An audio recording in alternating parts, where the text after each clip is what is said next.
ఈ రోజు ఏంటంటే మా ఎస్ఎస్ఏ ఉద్యోగుల యొక్క నిరావధిక సమ్మెలో ఈ రోజు మట్టికి 3వ రోజు సార్.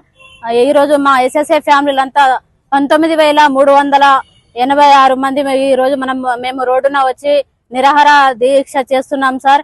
ఎందుకనగా మాకు పోయిన సంవత్సరం 2023న అక్టోబర్ 13వ తేదీన మా దీక్ష శిబిరానికి వచ్చి ముఖ్యమంత్రి గారు మాతోటి మాట్లాడడం జరిగింది సార్. ఆ విషయం ఏంటంటే, మీరు కేసీఆర్ సార్ ని గద్దె దింపినట్లయితే మీరు ఒకటే పని చేయాలి. ఏం పని చేయాలంటే రోజుకు ఒక గంట సేపు పని చేయాలి.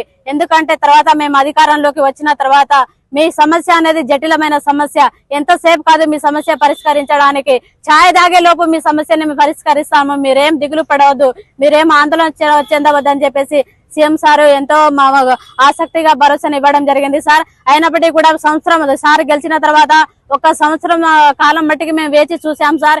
ఈ రోజు మాకు మంచి రోజు వస్తుందేమో, ఈ రోజు మాకు శుభవార్త వస్తుందేమో అని చెప్పేసి మేము వేచి చూసాం. కానీ ఎటువంటి మాకు ఆదరణ, ఎటువంటి మాకు ఇన్ఫర్మేషన్ అనేది ఏం రావట్లేదు సార్.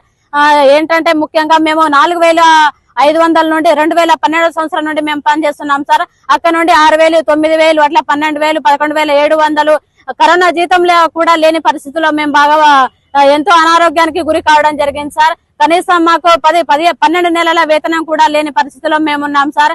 మా కుటుంబం పైన ఒక్కొక్కరి కుటుంబంలో ఒక్కొక్కరి పైన ఈ ఉద్యోగం పైన డిపెండ్ అయిన వాళ్ళు కనీసం 6, 7, 8 మంది ఒక కుటుంబంలో ఉన్నాం సార్. కనీసం ఈ రోజులలో నిత్యావసర సరుకులకు ధరల అనుగుణంగా మాకు కనీసం మేము బ్రతకలేని పరిస్థితుల్లో ప్రతిరోజు సర్వశిక్ష అభియాన్ అంటే మాకు ప్రతి రోజున సర్వశిక్ష అభియాన్ లో పనిచేస్తున్న ప్రతి ఉద్యోగి కూడా మాకు ఉరి శిక్షగా మేము భావించుకొని రోజుకు మేము ఎట్లా చాలా అనారోగ్యానికి గురి కావడం జరుగుతుంది సార్. పొద్దున 9 గంటలకు వెళ్తే రాత్రి వచ్చేసరికి, సాయంత్రం వచ్చేసరికి 5, 6 గంటల సమయం అవుతుంది. అయినప్పటికీ మేము బయట ఏ పని చేసుకోలేకపోతున్నాం. కనీసం ఈ చిన్న ఉద్యోగం పైన డిపెండ్ అయిన వాళ్ళం చాలా మంది ఉన్నాం.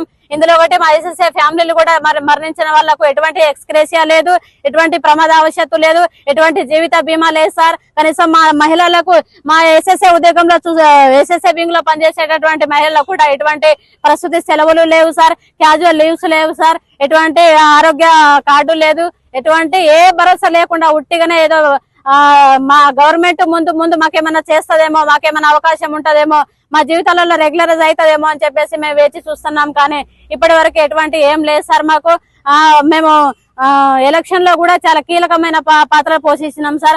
అదే ఎలక్షన్ లో ఇచ్చినటువంటి రెమ్యునరేషన్ ఒక రోజుకు కనీసం మాకు ఛార్జ్ లకు సరిపోయిన డబ్బులు కూడా మాకు ఇవ్వలేదు సార్. పక్క మా తోటి టీచర్స్ ని ఆడుకొని మేము బస్ ఛార్జీలను తీసుకొని మా యొక్క విధులను మేము మా బాధ్యతగా మేము నెరవేర్చడం జరుగుతుంది. కంపల్సరీ అటెండ్ కావాలి, ఎలక్షన్ డ్యూటీ కంపల్సరీ అటెండ్ కావాలి. నాకు 1.5 సంవత్సరం బాబు సార్. ఆ 1.5 సంవత్సరం బాబును కూడా ఇంటి దగ్గర వదిలేసి కరీంబాద్ లో నేను డ్యూటీ చేయడం జరిగింది సార్. కనీసం అక్కడ మంచి నీళ్లు కూడా దొరకలేని పరిస్థితిలో ఉంది సార్. అక్కడ అటువంటి అయినా మేము ప్రభుత్వం ఏ ఆర్డర్ ఇచ్చినప్పటికీ కూడా మేము చాలా మా బాధ్యతగా మేము చేయాలి, మాకు ఏదో ఒక మంచి రోజు వస్తుందని చెప్పేసి ఆశతోటి మేము ఎదురు చూస్తూ చేస్తున్నాం. కానీ మాకు ఇంత మట్టికి ఏం లేదు సార్.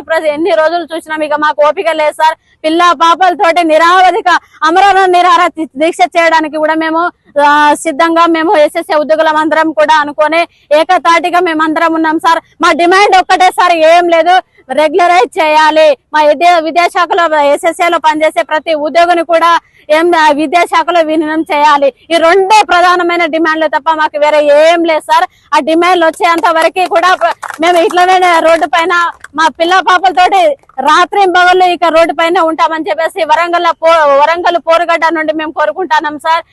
ఇంతకు ముందు మాకు మేము అడిగిన అన్నీ ఇచ్చినట్లయితే ఇంకా ప్రభుత్వానికి మేము ఎంతో బాగా ఉత్సాహంగా పనిచేస్తామని చెప్పేసి అనుకుంటున్నాం సార్. నేను ఒక పార్ట్ టైం మినిస్టర్ గా జెడ్పీహెచ్ఎస్ హై స్కూల్ మంగళారిపేట ఖానాపూర్ మండలంలో పనిచేస్తాను సార్.